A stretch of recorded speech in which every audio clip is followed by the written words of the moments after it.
Muy buen día, mi estimado público.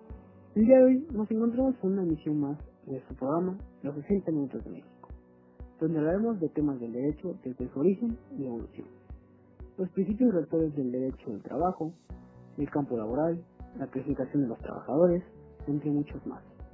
Al igual que tendremos la compañía de algunas personas que tienen conocimiento sobre el tema, que nos brindarán un poco más de información acerca de ello y nos darán su punto de vista.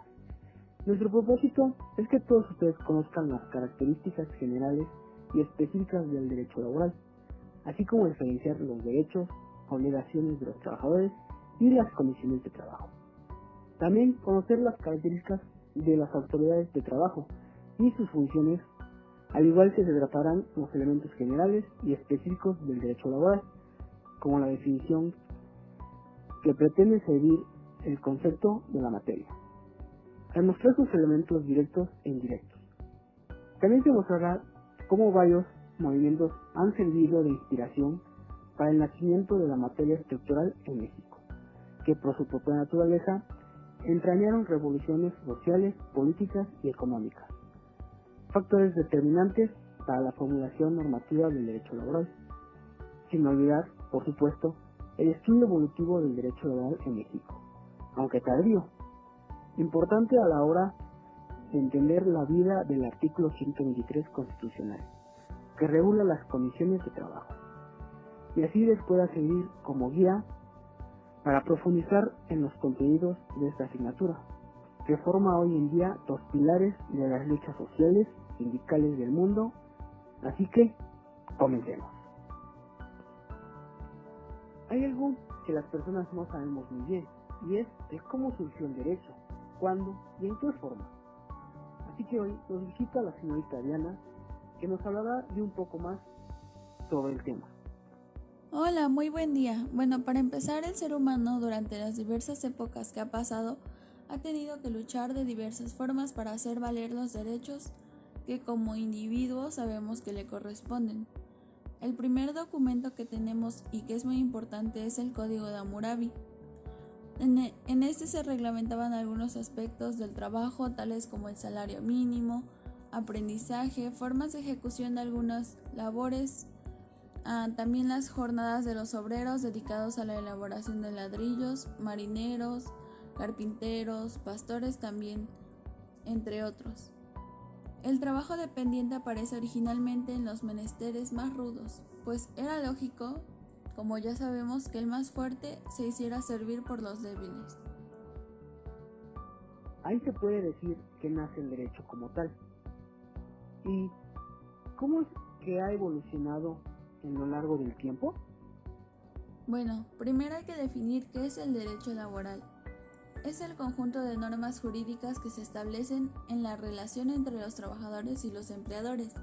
Es una serie de preceptos de orden público y legal que se basa en la premisa de asegurarle a quien trabaja un pleno desarrollo como persona y una integración real a la sociedad, asegurando el cumplimiento de las obligaciones de ambas partes.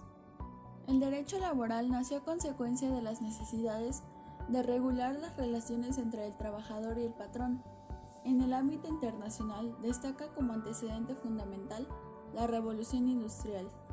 La Revolución Francesa destruye el régimen corporativo y da nacimiento a una organización jurídica eminentemente individualista, y para respetar los principios de libertad impide las asociaciones particulares y deja al nombre aislado. En el ámbito nacional, en México, también se reconoció la protección de los trabajadores desde la Constitución Política de los Estados Unidos Mexicanos de 1857. Además, se estableció la libertad de profesión, la retribución justa y se consideraba al trabajo como una mercancía, de acuerdo con los contratos de servicios que se suscribían, y uno de los artículos que son más importantes es el 123 de la Constitución. ¿Y qué estableció este artículo? Bueno, entre lo más importante que destaca este artículo es la jornada de trabajo de 8 horas, la protección al trabajo de mujeres y menores, retribución justa al trabajo. Se faculta al Congreso de la Unión el legislar en materia laboral y posteriormente, en el año de 1931, Se creó la Ley Federal del Trabajo, misma que fue reglamentaria del artículo 123 constitucional, ley que reguló las relaciones entre el capital y el trabajo. Gracias, Diana. Y bueno, pasando al siguiente tema, sobre los principios rectores del derecho del trabajo, que es otro tema muy importante, que es la materia laboral. Está con nosotros la señorita Heidi, que nos platicará más acerca de ello. Así es, Alonso. Muy buen día, público. Los principios rectores del derecho del trabajo. El derecho del trabajo se sustenta sobre reglas de estructuras filosóficas, ética y jurídica que en una u otra forma están presentes en todo y en cada una de sus instituciones. ¿Y cuáles son esos principios? Bueno, son varios. El deber social es uno de ellos. La idea del trabajo como un deber social y como un derecho. En fundamento filosófico, el derecho laboral en México lo consagra el artículo 123 constitucional. Toda persona tiene derecho a un trabajo digno y socialmente útil. La Ley Federal del Trabajo establece que el trabajo es un derecho y un derecho social. El derecho social es algo que nos gusta hacer sin que nos obliguen con una remuneración. La libertad. El individuo tiene la libertad de escoger la actividad que más le acomode sin más restricción que la licitud, teniendo en cuenta que a ninguna persona podrá impedírsela. La igualdad. La doctrina y la legislación en materia laboral establece la absoluta igualdad en el trato de todos los trabajadores sin ninguna distinción resultante de la naturaleza del trabajo. La Ley Federal del Trabajo establece trabajo igual, salario igual y para trabajo igual, prestaciones iguales. Equidad. Dar a cada uno lo que corresponde. Justicia. Principios de proporcionalidad, de igualdad. Proporcionalidad de que se va a dar. El trabajo y la previsión social, algo que no puede faltar, ya que tiene cosas importantes como el salario mínimo, las jornadas. Y hoy nuestro invitado Jorge nos explicará de qué trata nuestro tema. Estimado público, buen día. Como bien sabemos, el artículo 123 nos dice que toda persona tiene derecho al trabajo digno y socialmente útil. Al efecto, se promoverán la creación de empleos y la organización social del trabajo conforme a la ley. A continuación les mencionaré algunas fracciones del artículo 123. 1. La duración de la jornada máxima será de 8 horas. 2. La jornada máxima de trabajo nocturno será de 7 horas. Queda prohibido las labores peligrosas, son las que pueden ocasionar la muerte o dañar de modo inmediato y grave la integridad física del trabajador. 3. Queda prohibido contratar a menores de 15 años. Los mayores de edad y menores de 16 tendrán como una jornada máxima de 6 horas. 4. Por cada 6 días de trabajo, todos tienen el derecho de tener un día de descanso. 5. Las mujeres durante el embarazo no tendrán que realizar trabajos forzosos que pongan en peligro su salud. Tienen el derecho de gozar forzosamente de un descanso de 6 semanas, obteniendo su salario completo y conservar su empleo. Algo más importante, la lactancia tendrá 2 descansos extraordinarios por día, de media hora, cada uno para alimentar a sus hijos. 6. Señala que existirá 2 tipos de salario mínima, la general y la profesional. El salario mínimo profesional es la cantidad mínima establecida por la ley.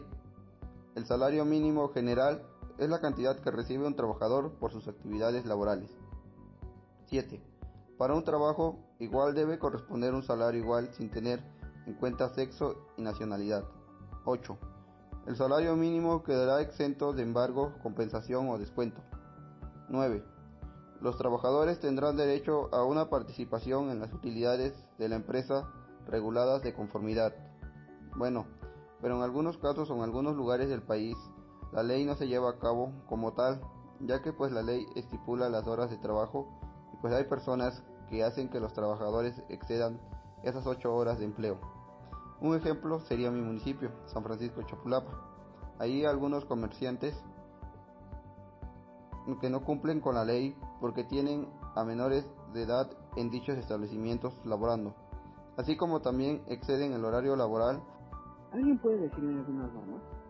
La Comisión Nacional practicará las investigaciones y realizará los estudios necesarios y apropiados para así poder conocer las condiciones generales de la economía nacional. También, esta misma comisión podrá revisar el porcentaje fijado cuando existan nuevos estudios o investigaciones que los justifiquen. Esto que les acabo de mencionar solo fueron algunas normas, y el salario deberá pagarse en moneda de curso legal, no siendo permitido haciéndolo valer con mercancías o vales ni con fichas, o cualquier otro signo representativo con que se pretenda sustituir a la moneda. En mi punto de vista, la previsión social es de gran importancia para la vida laboral, así también como una oportunidad de otorgar a los trabajadores prestaciones adicionales al salario que le permita tener una mejor calidad de vida con el menor pago de impuestos. Así es, y la previsión social son las erogaciones efectuadas por los patrones a favor de sus trabajadores, así como el otorgar beneficios que le permitan el mejoramiento de su calidad de vida y en la de su familia. Chicos, ¿alguien me puede definir qué es previsión? Conjunto de erogaciones efectuadas que tengan por objeto satisfacer contingencias o necesidades presentes o futuras, así como el otorgar beneficios a favor de los trabajadores o de los socios o miembros de la sociedad cooperativas, tendientes a su superación física, social, económica o cultural, que les permitan el mejoramiento en su calidad de vida y el de su familia. Entonces, ¿podría decir que la previsión social significa prever y tomar acciones para entender las necesidades para así tener el mejoramiento de la condición social, económica y humana de los trabajadores? En mi opinión, en nuestro país no mucha gente sabe qué es la seguridad social y para qué sirve.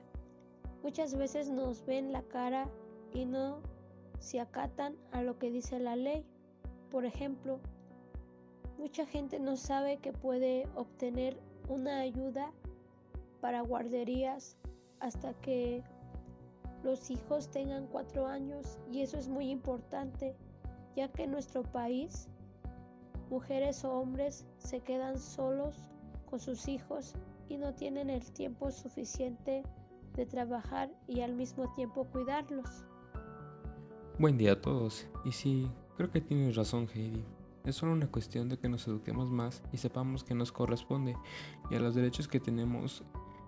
Esto nos ayudaría mucho a las personas y tal vez crear un plan para que cada vez estas prestaciones sean de más calidad y que las personas no tengan miedo de exigirlas y no nos callemos ante estas situaciones. Y algo también que hay que recalcar son los poderes de la Unión y sus trabajadores, que es el segundo apartado del artículo 123, que nos dice algunos artículos como 1. La jornada máxima de trabajo diurna y nocturna será de 8 y 6 horas respectivamente. Las que excedan estas serán extraordinarias y se pagarán con un 100% más de la remuneración. Y en ningún caso el trabajo extraordinario podrá acceder de 3 horas diarias ni de 3 veces consecutivas. Segundo, por cada 6 días de trabajo disfrutará el trabajador de un día de descanso con goce de salario íntegro. Este se podría decir que es el día domingo donde la mayoría de los trabajadores descansan. Tercero, los trabajadores gozarán de vacaciones que nunca serán menores de 20 días al año. Cuarto, los salarios serán fijados en los presupuestos respectivos sin que su cuantía pueda ser disminuida durante la vigencia de estos, sujetándose al artículo 127. En ningún caso los salarios podrían ser inferiores a la mínima para que los trabajadores en general de las entidades federativas. Quinto, Al trabajo igual corresponderá salario igual, sin tener cuenta el sexo, ni la edad, ni la nacionalidad. 9. Los trabajadores solo podrán ser suspendidos o censados por causa justificada en los términos que fije la ley. En caso de separación injustificado, tendrá derecho a optar por la reinstalación en su trabajo o por la indemnización correspondiente previo al procedimiento legal. 10. Los trabajadores tendrán el derecho de asociarse por la defensa de sus intereses comunes. Podrán asimismo hacer uso del derecho de huelga previo al cumplimiento de los requisitos que determine la ley respecto de una o varias dependencias de los poderes públicos, cuando se violen de manera general y sistemática los derechos que este artículo les consagra. También en el apartado 11º, la seguridad social se organizará conforme a las siguientes bases. A. Cubrirá los accidentes y enfermedades profesionales, las enfermedades no profesionales y materiales y la jubilación, la invalidez y muerte. B. En caso de accidente o enfermedad, se conservará el derecho al trabajo por el tiempo que determine la ley. C. Las mujeres durante el embarazo no realizarán trabajos que exijan un esfuerzo considerable que ponga en peligro su salud. D. Las familias de los trabajadores tendrán derecho a asistencia médica. El artículo 123 constitucional extiende su protección a todos los trabajadores. Como vemos en el apartado A, están comprendidos los trabajadores que laboran al servicio de empresas particulares. Y en el apartado B se refiere a los trabajadores que sirven al gobierno federal y a los servidores del gobierno del Distrito Federal. Para concluir, yo pienso que como todo trabajador, todos tienen derecho de recibir un sueldo mínimo y más que nada, tienen el derecho de exigirlos. ¿Y por qué entonces estamos viviendo de otro modo? Pero como siempre, a veces no vemos la situación de los demás y solo nos enfocamos en nosotros mismos, sin importar que otros estén sufriendo y que los estén maltratando en trabajos exagerables fuera de lo normal. Si tan solo como personas pudiéramos cambiar y que nuestros gobernantes pudieran ver la realidad en la que estamos viviendo, no seríamos tan ignorantes y tendríamos el valor de exigir nuestros derechos. Tengo una pregunta. ¿Hay alguna autoridad que intervenga a estas acciones de la materia laboral? Así es, Alonso. Hay organismos que se encargan de llevar estos asuntos. Tales son algunos como la Secretaría de Trabajo y Prevención Social. Esta, y así también como los departamentos y direcciones de trabajo, serán regulados de acuerdo con sus propias leyes orgánicas, con la única salvedad de que no deben contravenir las disposiciones de las normas laborales. También se encuentra la Secretaría de Hacienda y Crédito Público.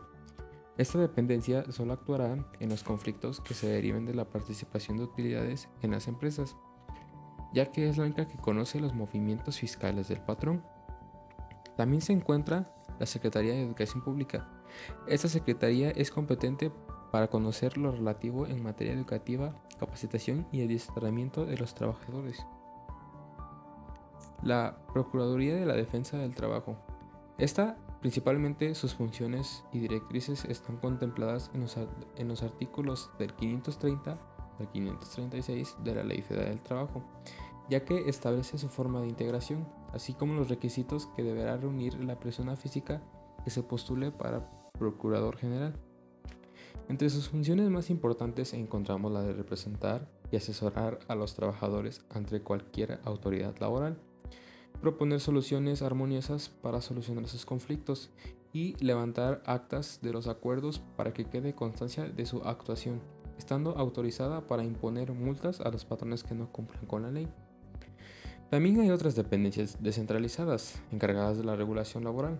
Están bajo el resguardo de la Secretaría de Trabajo y Prevención Social y son como el Servicio Nacional de Empleo, Capacitación y Adiestramiento, Comisión Nacional de Salarios Mínimos, Inspección del Trabajo, Comisión Nacional para la Participación de los Trabajadores en las Utilidades de las Empresas, entre otras más. También hay un órgano muy importante que es el Centro Federal de Conciliación y Registro Laboral. ¿Y a qué se dedica ese órgano? Este órgano es muy importante, ya que este centro se encarga de varios aspectos y a continuación mencionaremos los siguientes. Este centro también será el encargado de llevar el registro de todos los contratos colectivos de trabajo, los contratos ley, los reglamentos interiores de trabajo y los de las organizaciones sindicales, así como el registro de los actos y procedimientos que lleven a cabo empresas y sindicatos. Otra de sus atribuciones es auxiliar a los trabajadores en los procedimientos de elección, en sus dirigencias gremiales, así como verificar el cumplimiento de los principios democráticos que deben observar estas agrupaciones, además de expedir las constancias de representatividad sindical. No debemos olvidar que la reforma laboral, que entró en vigor el 2 de mayo de 2019, armonizó la Ley Federal de Trabajo a cambios constitucionales aprobados en febrero de 2017. En este apartado del nuevo acuerdo comercial entre México, Estados Unidos y Canadá, nuestro país se comprometió a establecer y mantener órganos independientes e imparciales para registrar las elecciones sindicales y resolver controversias relacionadas con Otros procedimientos de los que se encarga este centro pueden ser que es el encargado de emitir opiniones sobre el desempeño en los procedimientos de conciliación, además de establecer metodologías específicas que promuevan la solución alternativa de controversias entre trabajadores y patrones. La institución debe de verificar que todos los trabajadores conozcan el contenido de los contratos colectivos de trabajo y así asegurarse de que los padrones de operarios afiliados a los distintos sindicatos estén actualizados.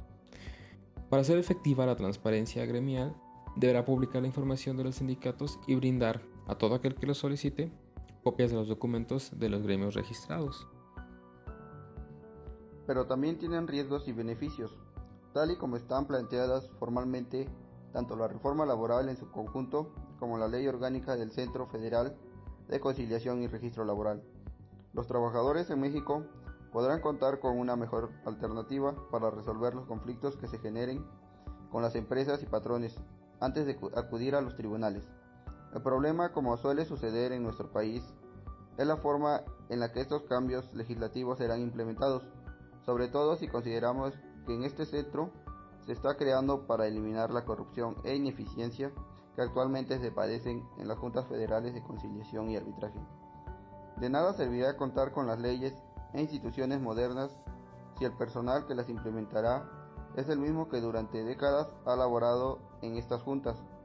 Justo ese es el principal reto que tiene el Poder Ejecutivo Federal para hacer realidad este nuevo modelo.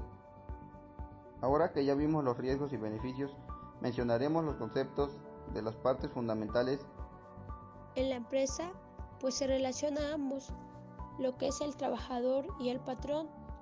El trabajador es la persona física que presta a otra persona física o moral un trabajo personal o subordinado. Esto lo encontramos en el artículo 8 de la Ley Federal del Trabajo. Solamente puede ser una persona física, ya que es una actividad humana desarrollable solamente por los hombres y mujeres y nunca por la propia naturaleza de esa actividad. O sea, estamos hablando de las personas morales. Encontramos varias clases de trabajadores: el de base, el de confianza, el de temporal y el de eventual. El trabajador de planta es aquel que desempeña una actividad de rutina y existente permanentemente para una empresa. El de los trabajadores de temporada son aquellos que realizan actividades solo durante determinadas épocas del año, y los trabajadores eventuales son aquellos que realizan temporalmente una labor continua. ¿Y qué es el patrón? Encontramos que la ley laboral lo define en su artículo 10 de la siguiente manera: es la persona física o moral que utiliza los servicios de uno o varios trabajadores. De la definición anterior, podemos darnos cuenta de que el patrón puede ser persona física o sociedad legalmente constituida, de acuerdo con las leyes civiles o mercantiles, según sea el caso. El trabajador siempre será una persona física, ya que tiene que prestar el trabajo de manera personal y subordinada, y el intermediario es aquel que contrata a nombre y beneficio de un tercero los servicios del trabajador. Se entenderá para el trabajador que los servicios que le preste el intermediario será en forma gratuita. El intermediario y el patrón son solidariamente responsables de las obligaciones contraídas con los trabajadores, de acuerdo con los artículos 10, 13 y 14 de la Ley Laboral. Es muy importante conocer estos conceptos por si en algún momento llegamos a ocupar cualquiera de estos puestos y así conocer sobre nuestro desempeño y los niveles laborales, al igual que saber las responsabilidades de cada quien para ser eficientes y para que haya orden y, como dije anteriormente, jerarquías. El outsourcing, un tema muy interesante y que muchas personas no saben de qué trata. ¿Alguno de ustedes me podría decir qué es y de qué forma lo utilizan las empresas? Término inglés muy utilizado en el idioma español, pero que no forma parte del diccionario de la Real Academia Española. Su vocablo equivalente es subcontratación, el contrato que una empresa realiza a otra para que ésta lleve a cabo determinadas tareas que originalmente estaban en manos de la primera. La Ley Federal del Trabajo no regula el outsourcing, sin embargo, sí regula el llamado fenómeno de intermediación. De acuerdo con el artículo 12 de esta ley, intermediario es la persona que contrata o interviene en la contratación de otra u otras, para que éstas presten servicio a un patrón. Los artículos 13, 14 y 15 del mismo ordenamiento establecen los criterios a partir de los cuales debe regirse la operación de los intermediarios. Y ya para ir concluyendo con este tema, tenemos que saber que vivimos en un mundo que día a día tiene cambios constantes e importantes en el ámbito empresarial.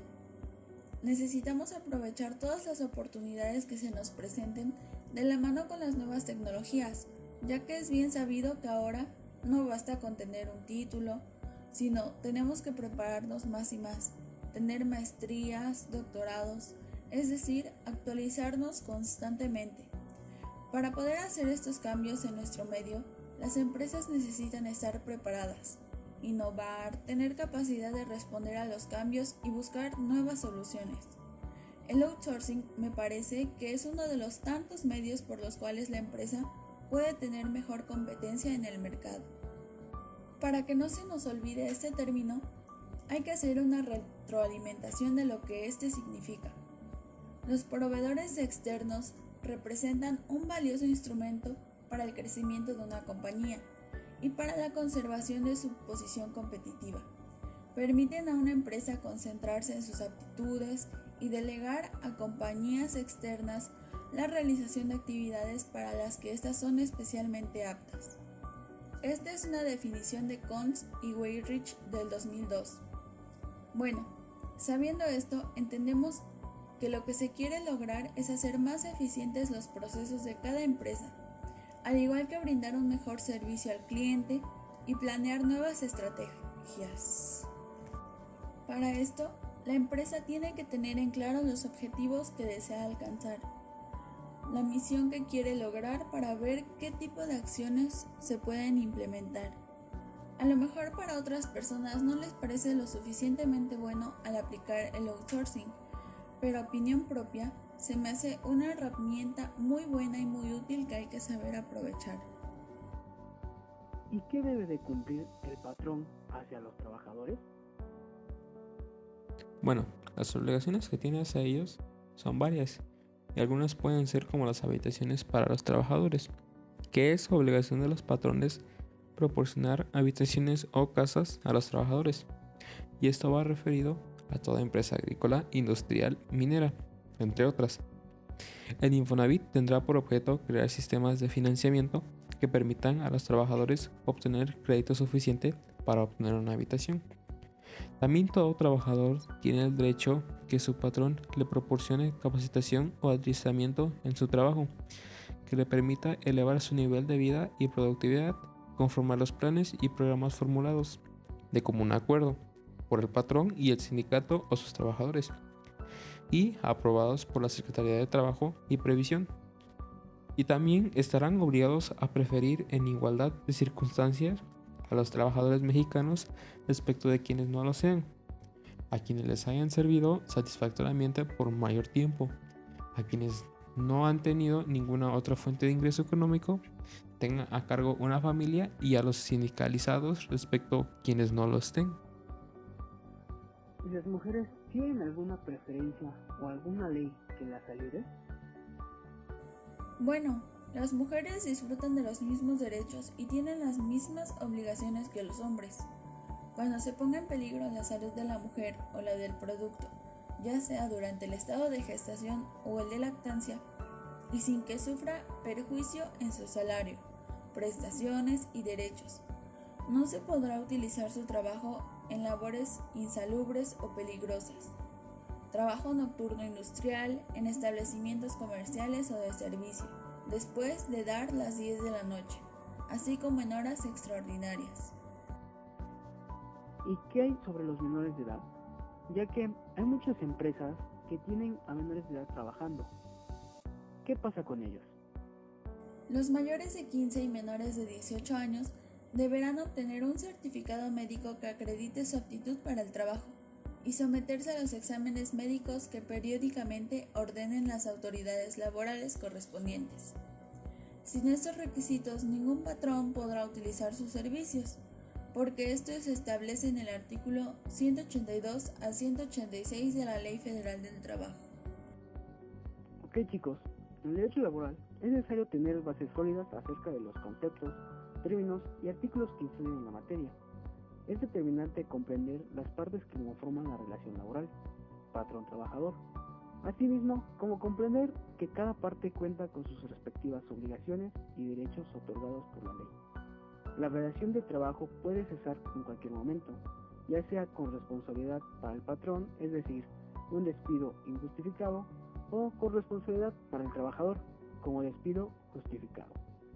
En cada uno de estos despidos se entrega una liquidación conformada por diversos factores que le corresponden al trabajador por ley: aguinaldo, vacaciones, prima vacacional por despido justificado, mientras que por despido injustificado se otorga lo anterior más la prima de antigüedad, que son 12 días de antigüedad y 3 meses constitucionales.